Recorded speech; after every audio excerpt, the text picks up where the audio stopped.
Hello students, हम competition exam में आने वाले एक महत्वपूर्ण टॉपिक जो मैथमेटिक्स का है लाभ हानि के बारे में पढ़ रहे थे। हमने इसका पार्ट 1 कंप्लीट कर लिया था। अगर आपने वो वीडियो नहीं देखा है तो आई बटन पर क्लिक करके देख सकते हैं। और इस वीडियो में हम इसी टॉपिक को कंटिन्यू करेंगे और इसका पार्ट 2 पढ़ेंगे जिसमें हम लाभ हानि के कई नए प्रश्न सॉल्व करेंगे। चलिए बिना टाइम वेस्ट किए शुरू करते हैं।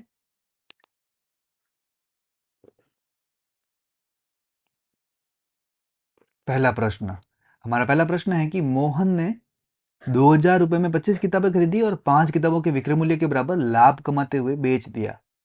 तो एक किताब का विक्रय मूल्य ज्ञात करो। तो यहाँ पर प्रश्न में हमें 25 किताबों का क्रय मूल्य दे रखा है, वो दे रखा है 2000 रुपए। अब यहाँ पर 5 किताबों के विक्रय मूल्य के बराबर लाभ कमाया है। तो हम मान लेते हैं कि जो एक किताब का विक्रय मूल्य है वो है 1 रुपया। यहाँ पर हमने माना है कि एक किताब का विक्रय मूल्य 1 रुपया है। तो यहाँ पर 5 किताबों का विक्रय मूल्य है वो 5 रुपये हो जाएगा और वो 5 रुपये हो जाएंगे लाभ के बराबर। दैट मीन्स लाभ इक्वल टू हो जाएगा 5 रुपया। अब हमें 25 किताब के हिसाब से फाइंड करना है। तो 25 का क्रय मूल्य ये है, अगर 1 रुपया विक्रय मूल्य है तो 25 का विक्रय मूल्य हो जाएगा वो हो जाएगा 25 रुपये। यहाँ पर हम लाभ और विक्रय मूल्य निकाल सकते हैं। तो यहाँ से अगर हम 25 का क्रय मूल्य निकालेंगे, दैट मीन्स अगर क्रय मूल्य फाइंड करेंगे तो लाभ अगर 5 रुपये है और 25 रुपये में बेची है तो हमने 20 रुपये में खरीदी। दैट मीन्स इनको घटा दो, विक्रय मूल्य में से लाभ घटाओगे तो हमारा क्रय मूल्य आ जाएगा। हमारे अनुसार क्रय मूल्य आ गया 20 रुपये। कैसा आया? हमने लाभ को विक्रय मूल्य में से घटा दिया तो हमारा क्रय मूल्य आ गया। अब प्रश्न कहता है कि क्रय मूल्य है वो 2000 रुपये और हमने जो 1 रुपया विक्रय मूल्य माना तो उसके हिसाब से हमारा क्रय मूल्य आया वो आ गया 20 रुपये। और हमें निकालना क्या है? एक किताब का विक्रय मूल्य, और एक किताब का विक्रय मूल्य हमारे अनुसार 1 रुपया है तो हम 1 रुपये से मल्टीप्लाई कर देंगे। तो यहाँ पर 10 से तो 10 कट जाएगा और 200 में 2 का भाग जाएगा 100 बार। दैट मीन्स आंसर आ जाएगा 100 रुपये, जो कि हमारा ऑप्शन ए है।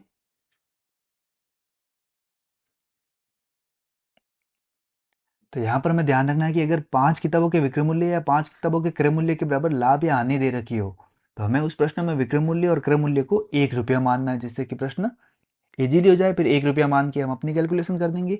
प्रश्न में कोई कैलकुलेशन दे रखी होगी उसकी कंपेयर करके या जोड़ा बनाकर हम इस प्रश्न को सॉल्व कर सकते हैं। चलिए नेक्स्ट क्वेश्चन करते हैं। अब हमारा प्रश्न संख्या 2 है कि किसी वस्तु का क्रय मूल्य विक्रय मूल्य का 40% है, तो विक्रय मूल्य क्रय मूल्य का कितना प्रतिशत होगा? यहाँ पर प्रश्न प्रतिशत से ज्यादा बिलोंग कर रहा है कि ए बी का 40% है तो बी ए का कितना प्रतिशत होगा। तो इस तरह का प्रश्न करना है तो हमें सबसे पहले विक्रय मूल्य का 40%, दैट मीन्स विक्रय मूल्य को कुछ मान लो। तो हम परसेंट दे रहे हैं तो हम विक्रय मूल्य को 100 मान लेते हैं।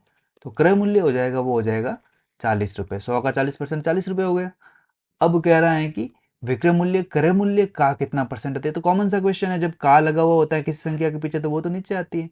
दैट मीन्स क्रय मूल्य तो नीचे आ जाएगा, 40 नीचे आ गए, ऊपर विक्रय मूल्य आ जाएगा, विक्रय मूल्य 100 है और प्रतिशत पूछा तो हम इसको 100 से मल्टीप्लाई कर देंगे। तो यहाँ पर देखें तो 10 से तो 10 कट गए और 4 से 100 कट गए 25 बार, और 25 के पीछे जीरो लगा तो हो गए 250%। तो ये प्रश्न ए बी का 40% है तो बी ए का कितना परसेंट होगा, इस तरीके से करना है।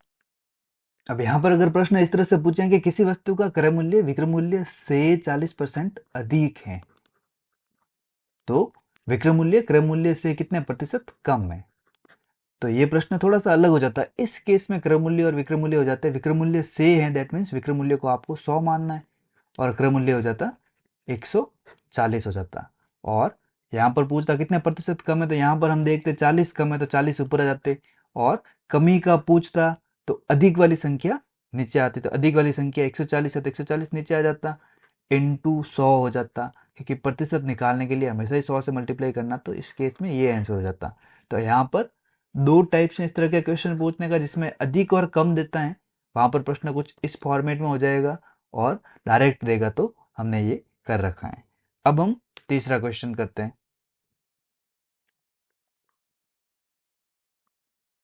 अब हमारा तीसरा प्रश्न है कि एक वस्तु को 10% लाभ पर बेचा जाता है और यदि इसे 80 रुपए कम में बेचा जाता तो विक्रेता को 10% की हानि होती, तो मशीन का क्रय मूल्य कितना है? काफी इंपोर्टेंट क्वेश्चन है और लाभ हानि में पूछा जाने वाला प्रश्न है। तो इस प्रश्न को करने के लिए सबसे पहली लाइन कह रहे हैं 10% लाभ पर बेचा जाता, तो हम लिख सकते हैं क्रय मूल्य 100 और विक्रय मूल्य 110। अब यहाँ पर एक वास्तविक राशि दी है कि 80 रुपए कम में बेचा जाता, तो विक्रेता को 10% की हानि होती है। अगर क्रय मूल्य 100 है तो विक्रय मूल्य हो जाता उस टाइम 90 रुपये, क्योंकि 10% की हानि हुई है तो 10 रुपये कम हो जाएगा। अब मशीन का क्रय मूल्य फाइंड करना है तो ये कह रहे हैं 80 रुपये कम में बेचा जाता, तो हम यहाँ पर कितने रुपए कम में बेच रहे हैं? 110 में से 90 घटाएंगे तो यहाँ पर आ जाएंगे 20 रुपये।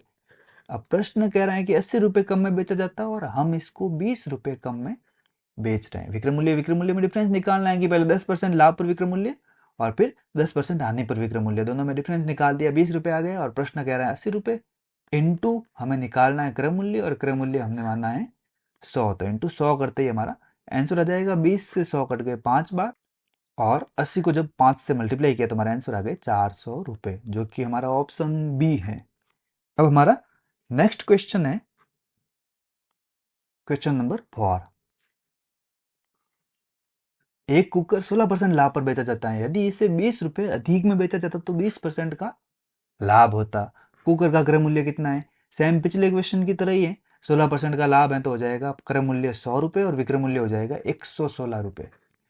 अब प्रश्न कह रहा है कि 20 रुपये अधिक में बेचा जाता तो 20% का लाभ होता, और हम अगर 20% लाभ पर बेचते तो हम इसको बेचते 120 रुपये में, तो यहाँ पर हम कितने अधिक में बेचते? 4 रुपये अधिक में बेचते। तो प्रश्न तो कह रहा है 20 रुपये अधिक में बेचा जाता और हमारे अनुसार 4 रुपये अधिक में बेचा जाता है। इनटू हमें क्रय मूल्य निकालना है इसलिए हम 100 से मल्टीप्लाई कर देंगे, तो 4 से 100 कट गए 25 बार, और 25 इंटू 20 हो गए 500 रुपये, जो कि हमारा ऑप्शन ए है। इस तरह के क्वेश्चंस काफी इजी होते हैं। अब देखते हैं अगला 5वां प्रश्न। किसी अलमारी को 2576 रुपये में बेचने पर एक व्यक्ति को 12% का लाभ होता है, और इसको 100 रुपये कम में खरीदा गया होता तो कितने प्रतिशत का लाभ होता? तो यहाँ पर पहली लाइन में तो आप क्रय मूल्य इजीली फाइंड कर सकते हैं।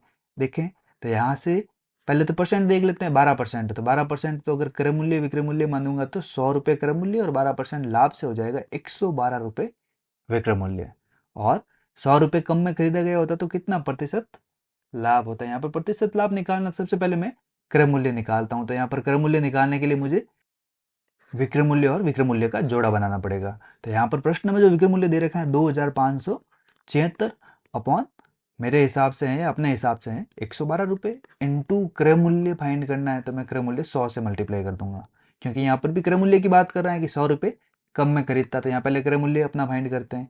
तो यहाँ से 2 से कट गया 5 और 6 56 बार, और इसको 2 से काटा तो कट गया 1288 बार, और वापस 2 से काटा तो 2 से ये कट गया 28 बार, और ये कट गया 644 बार। अब वापस 2 से काटे तो 2 से कट गए 14 बार, और 2 से इसको काटा तो 3 टाइम्स, 2 से काटा 7 बार, और 2 से ये कट गया 16, और एक 161 बार। अब 161 में भाग दिया तो 7 का भाग 16 में गया 2 बार, और पीछे बच गए 2, 21, 7 दिया 21 3 बार। 23 को जब 100 से मल्टीप्लाई किया तो हमारा आंसर आ गया 2300 रुपीज। अब ये कह रहा है 100 रुपये कम में खरीदता, तो अगर 100 रुपये कम में खरीदता तो उसका क्रय मूल्य हो जाता 2200 रुपये। तो हमें प्रतिशत लाभ फाइंड करना है, दैट मीन्स क्रय मूल्य 2200, विक्रय मूल्य 2576 रुपये, तो लाभ प्रतिशत फाइंड करना है। तो हमारे पास लाभ प्रतिशत का फॉर्मूला है क्रय मूल्य विक्रय मूल्य माइनस क्रय मूल्य, सबसे पहले लाभ फाइंड करेंगे। तो 2576 में से 2200 रुपये गए तो हमारे पास आ गए 376, तो लाभ तो हो गया 376 अपॉन क्रय मूल्य है 2200, इंटू 100 करेंगे तो यहाँ 2 जीरो से 2 जीरो कट गए। यहाँ पर 2 का भाग 22 में गया 11 बार, और 2 का भाग 376 में गया 1 8 एंड 8 188 बार। अब 11 का भाग दिया तो 1 7 1/11%, जो कि हमारा ऑप्शन सी है। तो इस तरीके से हमें ये प्रश्न करना है।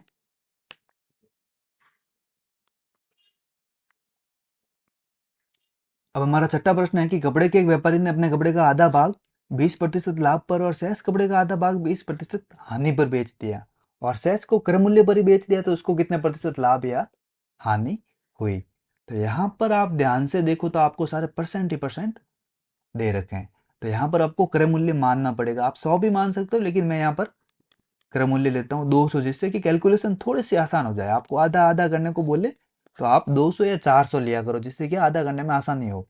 तो यहाँ पर हमें कह रहे हैं कि कपड़े का आधा भाग यानी 200 का आधा, 200 का आधा कितना हो गया 100। अब 100 को तो 20% लाभ पर यानी कि 120/100 पर बेचा।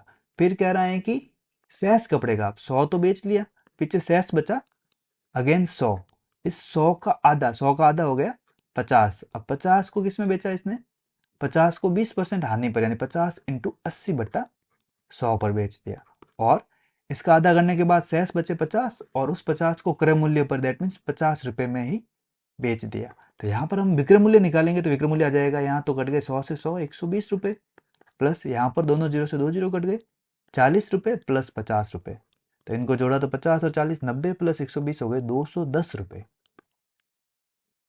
तो यहाँ पर क्रय मूल्य 200 रुपए है और विक्रय मूल्य 210 रुपए है। तो प्रतिशत लाभ निकालना तो बहुत आसान हो गया। विक्रय मूल्य माइनस क्रय मूल्य किया था 10 रुपए अपॉन क्रय मूल्य 200 रुपए इंटू 100 कर दिया। तो यहाँ दो जीरो से दो जीरो कट गए 5% आ गया, और लाभ होगा क्योंकि विक्रय मूल्य ज्यादा है तो लाभ होना ही है। तो यहाँ पर आंसर हो जाएगा 5% लाभ, जो कि हमारा ऑप्शन ए है।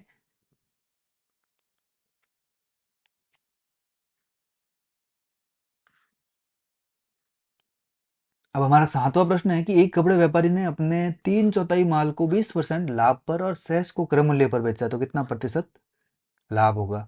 सेम सिक्स क्वेश्चन की तरह ही है, बस 3/4 1/4 कर दिया है। तो यहाँ पर सबसे पहले हम मान लेते हैं कि क्रय मूल्य है वो है 200 रुपये। अब 200 का जो 3/4 है, पहले देख लेते हैं 200 का 3/4 कितना होता है। 4 से कट गए 5 बार 50, 50 इंटू 3 क्या 150। तो जो 150 रुपये का माल है उसको तो 20% लाभ यानी 120/100 करके बेच दिया, और शेष बचा 50 रुपए का माल बचा, 150 रुपये हो गए, तो 50 को क्रय मूल्य पर बेच दिया। तो इसमें तो कोई दिक्कत ही नहीं है, दो जीरो से दो जीरो कट गए, 12 इंटू 15 किया तो 180 प्लस 50, तो ये हो गए 230 रुपये। यहाँ पर भी विक्रय मूल्य ज्यादा है, ऑब्वियसली लाभ हो रहा है, और प्रश्न में भी लाभ दे रखा है, कोई दिक्कत नहीं है। लाभ प्रतिशत निकाल देते हैं, तो लाभ प्रतिशत हो जाएगा लाभ यानी कि 30 रुपये अपॉन क्रय मूल्य जो कि है 200 रुपये इंटू 100। तो यहाँ पर दो जीरो से दो जीरो कट गए, 15% आ गए, तो 15% का लाभ हुआ, जो कि हमारा ऑप्शन बी है। तो उम्मीद है कि आपको इस तरह के प्रश्न तो समझ में आ गए होंगे। अब नेक्स्ट क्वेश्चन लेते हैं। अब 8वां प्रश्न है कि एक व्यक्ति ने कोई वस्तु 10% हानि पर बेच दी। यदि वह इसे 20% कम में खरीदता और 55 रुपए अधिक में बेचता तो उसे 40% का लाभ होता, तो वस्तु का क्रय मूल्य कितना है। तो यहाँ पर सबसे पहले देखें तो 10% हानि पर बेच दी, तो क्रय मूल्य विक्रय मूल्य हो जाएगा क्रय मूल्य 100, और 10% की हानि है तो विक्रय मूल्य हो गया 90 रुपए। अब प्रश्न कह रहा है कि 20% कम में खरीदता, तो यहाँ पर ऐड कर सकता हूँ 20% कम में यानी कि 80 रुपए में खरीदता, और 55 रुपये अधिक में बेचता, ये तो वास्तविक मूल्य है, तो यहाँ परसेंटेज के बीच में नहीं लिख सकता, इसको तो कंपेयर करना पड़ेगा। तो कह रहे हैं कि यदि 55 रुपये अधिक में बेचता तो 40% का लाभ होता। अब 40% का लाभ होता यानी 20% कम 80 रुपये में खरीदता, और 80 का 40% यानी कि 80 इंटू 140/100। 80 का 40% लाभ दैट मीन्स 80 इंटू 140/100। यहाँ दो जीरो से दोनों जीरो कट गए, 112 रुपये आ गए, यानी कि 112 रुपये में बेचता तब उसे 40% का लाभ होता। वस्तु का क्रय मूल्य बताना है। यहाँ पर हमें दे रखा है कि 55 रुपये अधिक में बेचता था। यहाँ पर विक्रय मूल्य को अगर कंपेयर करेंगे तो यहाँ पर कितने रुपए अधिक आ गए, इनको घटाया तो आ गया 22 रुपये। तो प्रश्न कह रहे हैं 55 रुपये अधिक, और हमारे अनुसार अधिक है वो है 22 रुपये, इंटू क्रय मूल्य निकालना है जो कि हमारा 100 रुपये मानना है। तो यहाँ पर क्रय मूल्य आ जाएगा 2 से कट गया 11 से कट गया, सॉरी 11 से कट गया 2 बार, और 11 से कट गया 5 बार, और 2 से ये कट गए 50 बार। 50 इंटू 5 किया तो 250 रुपये आ गए हमारा क्रय मूल्य, जो कि ऑप्शन में दे रखा है ऑप्शन सी में। तो हमारा आंसर हो जाएगा ऑप्शन सी 250 रुपये। अब हमारा अगला प्रश्न है कि एक व्यक्ति ने किसी वस्तु को 25% लाभ पर बेचा, और यदि वह इसे 20% कम में खरीदता और 10.50 रुपये 10.5 रुपये कम में बेचता तो इसे 30% का लाभ होता, तो वस्तु का क्रय मूल्य कितना होगा। तो सेम पिछले क्वेश्चन की तरह ही है, तो चलिए शुरू करते हैं। तो यहाँ पर सबसे पहले दे रखा है 25% लाभ पर बेचता, तो क्रय मूल्य हो जाएगा 100 रुपये, और विक्रय मूल्य हो जाएगा 125 रुपये। अब अगली लाइन में कह रहा है कि 20% कम में खरीदता, तो यहाँ पर 100 रुपये में खरीदा है, 20% कम करेंगे तो 80 रुपये में खरीदता। आगे प्रश्न कह रहा है कि 80 रुपये में खरीदता और 10.5 रुपये कम में बेचता, तो 30% का लाभ होता। तो यहाँ पर 30% का लाभ निकालेंगे तो हो जाएगा 80 इंटू 130/100। तो यहाँ दो जीरो से दो जीरो कट गए, 13 इंटू 8 किया तो आ गए 104 रुपये। तो 104 रुपये में बेचता तो वो 10.5 रुपये कम में बेचता था। यहाँ पर कितने रुपए कम में बेच रहा है, ऑब्वियसली 21 रुपये कम में बेच रहा है, इन दोनों को घटाने से आ गया। प्रश्न अनुसार 10.50 रुपये कम में बेचता, हमारे अनुसार 21 रुपये कम में बेचता, इंटू 100 कर देंगे क्योंकि हमें क्रम मूल्य फाइंड करना है और हमने क्रम मूल्य माना है 100 रुपये। तो यहाँ पर पॉइंट हटा, नीचे आ गए 2 जीरो, तो 1 जीरो तो इसी को काट देता हूँ और ये 1 जीरो से कट गया। तो यहाँ पर 21 का भाग 105 में जाता है 5 बार, तो 5 इंटू 10 किया तो 50 रुपये आ गए, जो कि हमारा ऑप्शन सी है। तो सेम पिछले क्वेश्चन की तरह है, आराम से इस प्रश्न को कर सकते हैं हम। अब 10वां प्रश्न है कि किसी वस्तु को बेचने पर एक व्यक्ति को उसके विक्रय मूल्य के 25% के बराबर लाभ होता है, तो इसका लाभ प्रतिशत क्या होगा। तो यहाँ पर नए पैटर्न का प्रश्न है और काफी अच्छा प्रश्न है। देखिए इस प्रश्न को कैसे करना है। तो यहाँ पर कह रहा है विक्रय मूल्य के 25% के बराबर लाभ होता है, तो लाभ हो जाएगा विक्रय मूल्य इंटू 25/100। तो यहाँ पर 25 का भाग 100 में गया 4 बार, दैट मीन्स आ गया V/100। विक्रय मूल्य यहाँ पर हमने मान लिया है कि V है, V विक्रय मूल्य है, लाभ हमारे पास आ गया ये। अब हमें क्रय मूल्य निकालना है, तो क्रय मूल्य निकालने के लिए हम विक्रय मूल्य में से लाभ को घटा देंगे। तो विक्रय मूल्य में से लाभ को घटाएंगे तो यहाँ हो जाएगा 4 LCM हो जाएगा, ऊपर हो जाएगा 4V माइनस V। तो 4V में से V गया 3V/4 हो गया। अब हमारे पास विक्रय मूल्य तो है V और क्रय मूल्य है 3V/4। हमें लाभ प्रतिशत निकालना है, तो लाभ प्रतिशत का फॉर्मूला होता है, ऊपर तो हो जाएगा लाभ जो कि है V/4 अपॉन नीचे हो जाएगा क्रय मूल्य, क्रय मूल्य है हमारे पास 3V/4 इंटू हो जाएगा 100। तो यहाँ नीचे 4, यहाँ भी नीचे 4, 4 से 4 कट गए और यहाँ पर V से V कट गया। अब पीछे बचे 100/3, तो 100 में 3 का भाग जाएगा 33 सही 1/3 बार, तो हमारा आंसर बन जाएगा 33 सही 1/3%, जो कि हमारा ऑप्शन डी है। तो यहाँ पर आपको ध्यान रखना है कि विक्रय मूल्य के 25% के बराबर लाभ है, तो यहाँ से आप लाभ और विक्रय मूल्य तो निकाल सकते हैं, यानी कि मान सकते हैं। क्रय मूल्य निकालना है तो हमेशा विक्रय मूल्य में से लाभ घटाते हैं, तब क्रय मूल्य आता है। फिर क्रय मूल्य फाइंड करने के बाद तो हमें पता है कि लाभ प्रतिशत का फॉर्मूला होता है लाभ अपॉन क्रय मूल्य इंटू 100। तो हमें वैल्यू पुट करनी है और वैल्यू पुट करने के बाद हमारा आंसर आ जाएगा। अब हमारा 11वां प्रश्न है कि एक फर्नीचर विक्रेता ने 720 रुपए की दर से 2 कुर्सियां बेची, उनमें से एक कुर्सी पर 20% का लाभ तथा दूसरी कुर्सी पर 20% की हानि हुई, तो इस पूरे सौदे में कितने प्रतिशत लाभ या प्रतिशत हानि हुई। तो काफी अच्छा प्रश्न रहता है और एक फिक्स पैटर्न होता है कि जब भी आपको कोई राशि दे रखी हो और उस राशि की दर से 2 वस्तुएं खरीदी गई हो और फर्स्ट वस्तु है उस पर आपको X% का लाभ या हानि हो और दूसरी वस्तु पर आपको X% का हानि या लाभ हो, मतलब अपोजिट होना चाहिए, एक पर लाभ तो दूसरे पे हानि होनी चाहिए। तो आपका लाभ या हानि प्रतिशत के बारे में पूछे तो हमेशा ही उसमें हानि होगी, और परसेंटेज की बात करें तो वो परसेंटेज हो जाएगा, वो हो जाएगा X² / 100%। कहने का मतलब है कि जब 2 वस्तुएं किसी दर से बेची जाती हैं और पहली पर X% का लाभ और दूसरी पर X% की हानि होती है, तो उस पूरे सौदे में हमेशा ही X² / 100% की हानि होती है। तो यहाँ पर x की जगह 20 दे रखा है, तो 20 का स्क्वायर यानी कि 20 × 20/100 आप काटोगे तो यहाँ पर आ जाएगा 4% की हानि। तो इस प्रकार के सौदे वाले जितने भी प्रश्न होंगे हम डायरेक्ट ही करने वाले हैं।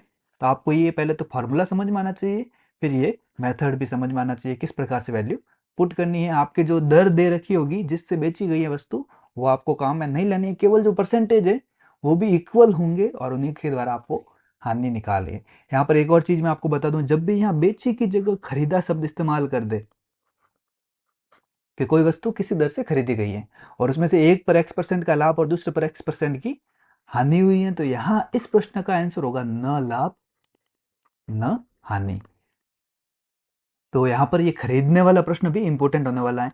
तो आपको यहाँ पर ये भी पता होना चाहिए कि जब भी 2 वस्तुएं किसी दर से खरीदी जाती हैं और एक पर X% का लाभ और दूसरे पर X% की हानि होती है, तो उस पूरे सौदे में न ही लाभ होता है न ही हानि होती है। तो यहाँ पर डायरेक्ट इन बेसिक फॉर्मूलों की हेल्प से हम इन प्रश्नों को कर सकते हैं।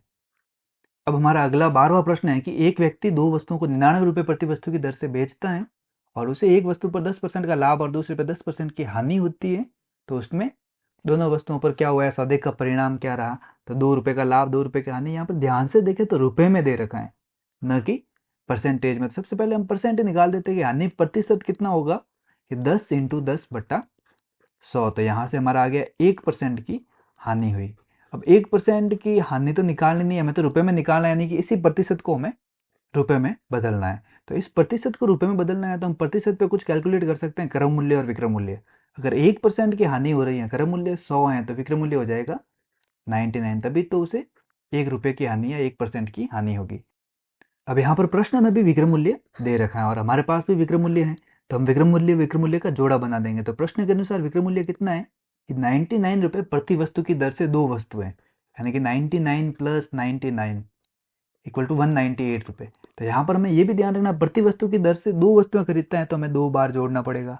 तो प्रश्न के अनुसार 198 है और हमारे अनुसार कितना है 99 इनटू हमें निकालना क्या है, हानि निकालनी है, और हानि हमारे पास कितनी है एक, तो एक से गुणा कर देंगे तो यहाँ पर आंसर आ जाएगा 2 रुपये की हानि, जो कि हमारे पास ऑब्जेक्टिव बी में दे रखा है। इसका मतलब ऑब्जेक्टिव बी इसका आंसर हो जाएगा। अब हमारा 13वां प्रश्न है कि राजू दो वस्तुएं 12,000 रुपये प्रति वस्तु की दर से बेचता है, उसे एक पर 20% का लाभ और दूसरे पर 20% की हानि होती है, तो कुल दोनों वस्तुओं पर उसे कितना लाभ रहा और कितना हानि रही। तो हमें पता है 20% का लाभ और 20% की हानि, और जब वस्तु बेचता है तो उसे हमेशा ही प्रतिशत हानि ही होती है, और ये हानि होगी वो होगी 20 इंटू 20 बट्टा 100% के बराबर, यानी कि 4% की हानि। लेकिन प्रश्न यहाँ पर खत्म नहीं हुआ है, हमें इसको रुपए में कन्वर्ट करना है। तो 4 रुपए की हानि हुई है, हमने मान लिया क्रय मूल्य 100, तो विक्रय मूल्य हो गया हमारा 96। अब प्रश्न के अनुसार विक्रय मूल्य है 12,000 रुपये प्रति वस्तु और दो वस्तु खरीदता है, यानी विक्रय मूल्य है 24,000, और हमारे अनुसार जो विक्रय मूल्य है वो है 96 इंटू कर देंगे 4, तो यहाँ पर 24 इंटू 4 96 से 96 कट गए, पीछे बचे 1,000 रुपए की हानि, जो कि हमारा ऑप्शन बी है। तो सेम पिछले क्वेश्चन की तरह ही था, आराम से ये क्वेश्चन हो जाएगा। अब हमारा 14वां प्रश्न है कि एक विक्रेता ने एक टीवी और एक फ्रिज प्रत्येक को 1,00,000 रुपए में बेचा। यदि टीवी पर उसे 20% की हानि और फ्रिज पर उसे 20% का लाभ हुआ तो पूरे सौदे का परिणाम क्या रहा। तो यहाँ पर भी देखें तो प्रश्न में 20% की हानि और 20% का लाभ है, तो हम प्रतिशत हानि तो इजीली फाइंड कर देंगे 20 इंटू 20 बटा 100, तो ये आ जाएगी 4% की हानि। तो यहाँ से हानि आ गई हमारे पास परसेंटेज में, तो हम क्रय मूल्य और विक्रय मूल्य तो निकाल सकते हैं 100 और 96। अब हमें यहाँ पर इस हानि को रुपीज में कन्वर्ट करना है, तो यहाँ पर 1,00,000 प्लस 1,00,000, इसका जो विक्रय मूल्य हुआ वो हो गया 2,00,000 रुपए। यहाँ पर ऑब्जेक्टिव में लाख को एज इट इज लाख ही लिखा है, तो मैं भी 2,00,000 ही लिख देता हूँ। अब हमारा विक्रय मूल्य कितना है 96, और हमें हानि फाइंड करनी है, और हानि है 4, तो 4 से गुणा हो गया, तो 4 2 8, 8 का जब 96 में डिवाइड किया तो 12 बार गया, तो यहाँ से आ गया 1/12,00,000 की हानि, जो कि हमारा ऑप्शन है सी। तो हमारा आंसर हो जाएगा ऑप्शन सी।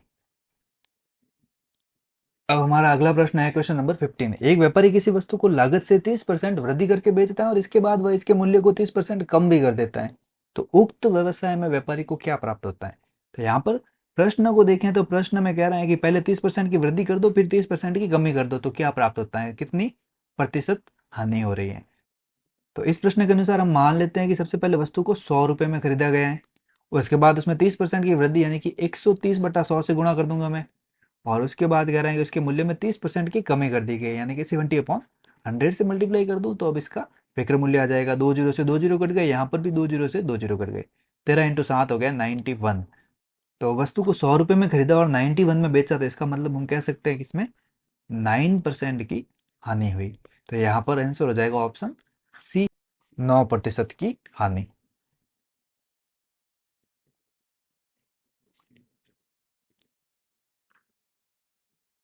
अब हमारा 16वां प्रश्न है कि एक व्यापारी 840 रुपए की किसी वस्तु को 10% लाभ पर रहीम को बेचता है, और इसके बाद रहीम इसे 5% की हानि पर बेच देता है, तो रहीम ने इस वस्तु को कितने में बेचा।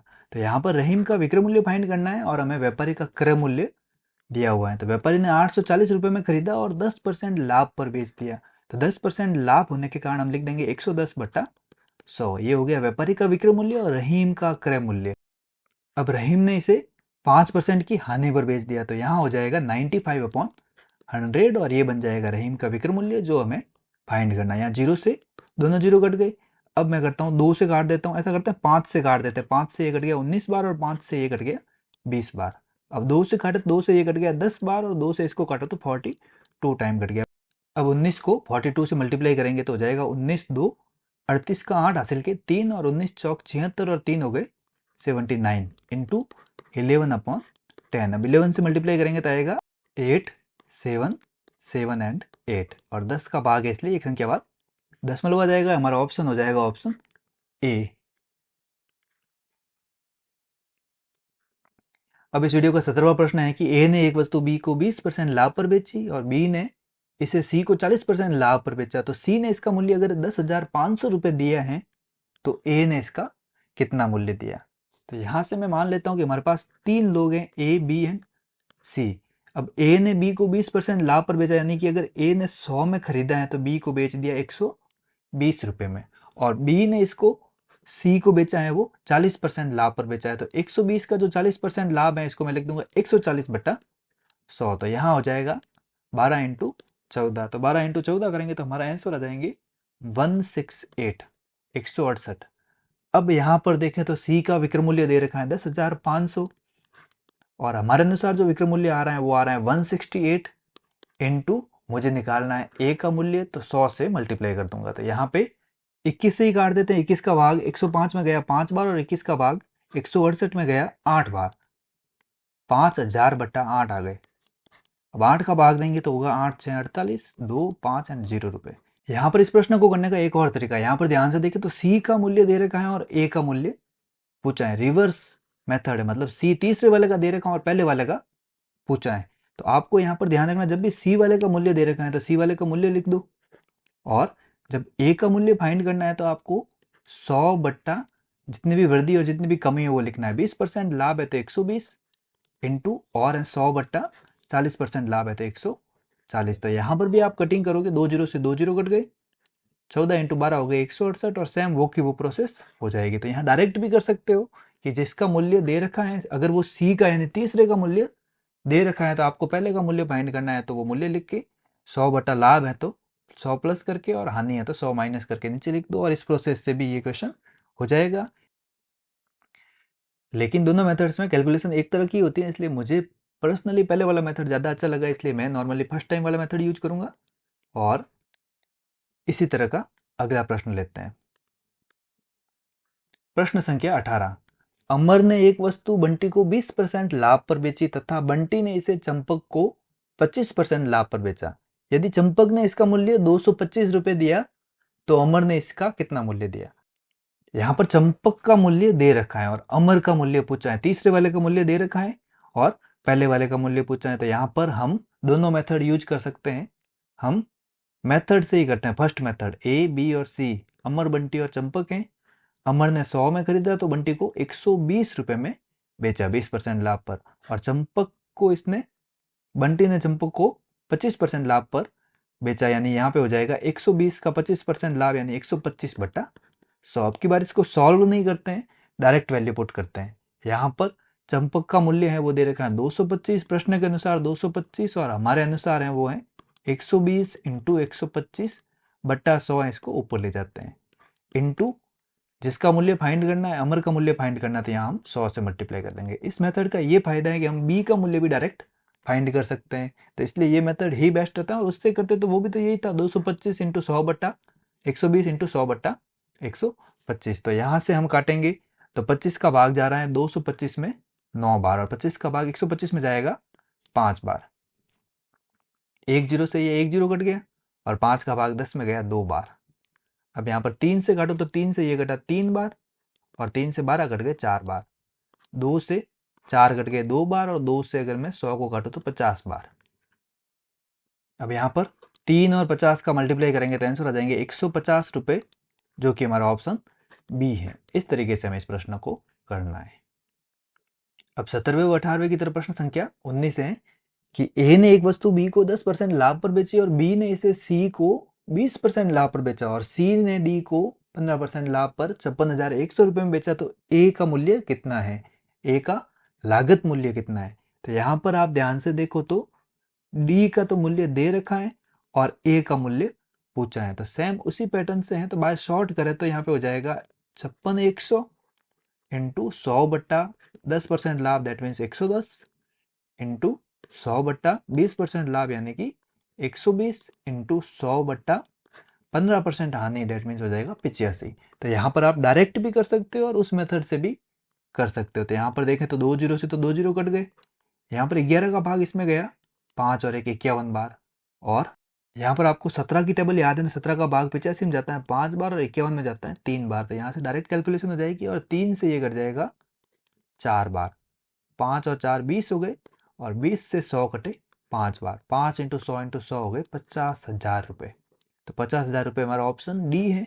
तो इस तरह से इसकी कैलकुलेशन कर सकते हैं और इस तरह के क्वेश्चंस इंपॉर्टेंट होते हैं, आपके एग्जाम में आ सकते हैं। तो आपको दोनों मेथड्स आने चाहिए। आई थिंक ये मेथड भी आना चाहिए और पहले वाला मेथड भी आपको आना चाहिए।